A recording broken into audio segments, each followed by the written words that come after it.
Hello दोस्तों, स्वागत है आप सबका एक बार फिर से चैनल पर। यहाँ पर बहुत ही महत्वपूर्ण खबर है। आईएमडी इंडियन मेट्रोलॉजिकल डिपार्टमेंट जो है इसके 150 साल पूरे हो गए हैं। तो इसी के उपलक्ष्य में भारत सरकार की तरफ से पाकिस्तान, बांग्लादेश और अदर जो हमारे नेबरिंग कंट्रीज हैं इन सब को अनडिवाइडेड इंडिया नामक एक सेलिब्रेशन किया जा रहा है, जिस पर हमने इन सब देशों को इनवाइट किया है। और ताज्जुब की बात यह है कि पाकिस्तान ने इस इनवाइट को एक्सेप्ट कर लिया है, लेकिन बांग्लादेश की तरफ से अभी तक इस इनविटेशन को एक्सेप्ट नहीं किया गया है। यही होती है जब समय बदलता है। आप बताइए, कभी आपको अंदाज़ा रहा होगा कि पाकिस्तान से भी बदतर स्थिति में बांग्लादेश जा रहा है। और पाकिस्तान तो भला है ही नालायक, लेकिन अब जो बांग्लादेश है वहाँ पर और भी ज़्यादा कट्टरता लगातार दिख रही है। और भारत के खिलाफ जो उनके उनके अंदर जो जहर भरा जा रहा है वो खुलकर सामने आता हुआ दिख रहा है, जिसका आने वाले समय में आप देखेंगे बांग्लादेश को काफ़ी ज़्यादा हर्जाना भी भुगतना पड़ेगा। ये देख लीजिए 100% है। तो यहाँ पर देखिए अनडिवाइडेड इंडिया, एक प्रकार से अखंड भारत वाली जो स्थिति थी उसको आईएमडी की तरफ से सेलिब्रेट किया जा रहा है, जिस पर पाकिस्तान, बांग्लादेश, नेपाल, इन सब देशों को हमने आमंत्रित किया है। तो ये आप देख सकते हैं इंडियन मेट्रोलॉजिकल डिपार्टमेंट का है। इसका देखिए थीम क्या होती है, जो इसकी टैगलाइन है, आदित्यात जायते दृष्टि। ठीक है। और आईएमडी की बात करें, देखिए 150 साल इसके पूरे हो गए हैं। और इसका इस्टेब्लिशमेंट कब हुआ था, तो 1875 में हुआ था। ये चीज़ भी आपको ध्यान देना है।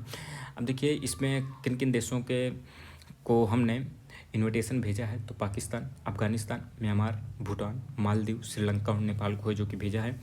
और representative from middle east and south west Asia की तरफ से भी हमने इन्हें इनवाइट किया है, इन देशों को भी। और सेलिब्रेशन में शामिल होने के लिए हमने कहा है। पाकिस्तान ने देखिए अपनी पार्टिसिपेशन को कंफर्म कर दिया है, लेकिन अभी तक आईएमडी को वेट है, डिपार्टमेंट को, इंडियन मेट्रोलॉजिकल डिपार्टमेंट को अभी भी यहाँ पर इंतज़ार करना पड़ रहा है बांग्लादेश की तरफ से, क्योंकि बांग्लादेश की तरफ से अभी तक इनविटेशन को एक्सेप्ट है जो कि नहीं किया गया है। और ताज्जुब भी नहीं होना चाहिए आपको कि ऐन मौके में आकर लास्ट में शायद बांग्लादेश आए भी ना।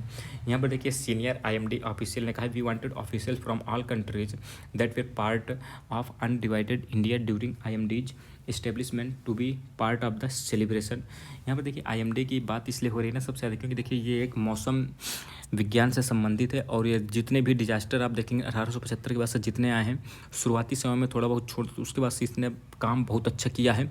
और पूरे इस क्षेत्र के लिए जितने भी आप देख रहे हैं ना, भारत के नेबरिंग कंट्रीज हैं, इनके लिए भी ये जो है उचित समय पर जब कार्रवाई करनी होती है, जब इनको बताना होता है कि अब तूफान आने वाला है, चक्रवात आने वाला है, या मौसम बदलने वाला है, बारिश कब होगी, ये सब जानकारी देकर, देखिए ये ऐसा डिपार्टमेंट है ना जिसकी उतनी बड़ाई होती नहीं है, लेकिन अगर देखा जाए कितने हज़ारों लाखों की जान इसने बचाई है ना इनडायरेक्टली, वो आप सोच नहीं सकते हैं।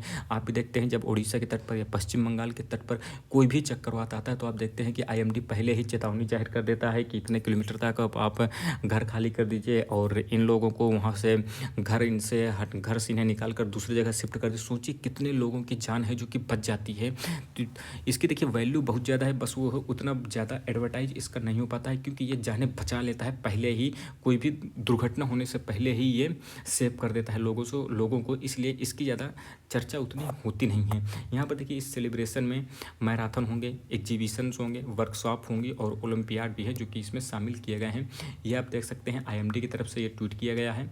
150 साल की यहाँ पर जो कॉमेमोरेट किया जाएगा, यहाँ पर होगा क्या, रन फॉर मौसम जो है, रन फॉर मौसम नामक एक ऑर्गेनाइज किया जाएगा। और इस पर होगा क्या, 5 किलोमीटर और 10 किलोमीटर की दौड़ होगी जवाहरलाल नेहरू स्टेडियम पर, जो जेएलएन का स्टेडियम है न्यू दिल्ली में। तो यहाँ पे देख सकते हैं 9 जनवरी की ही कटिंग है। तो ये आईएमडी की तरफ से ये प्रोग्राम रखा गया है। हिस्ट्री की बात करें, देखिए आईएमडी 1875 में है जो कि बनाया जाता है, और इसे प्रमोट किया जाता है वेदर इवेंट्स के लिए और साइक्लोन वगैरह की जानकारी देने के लिए।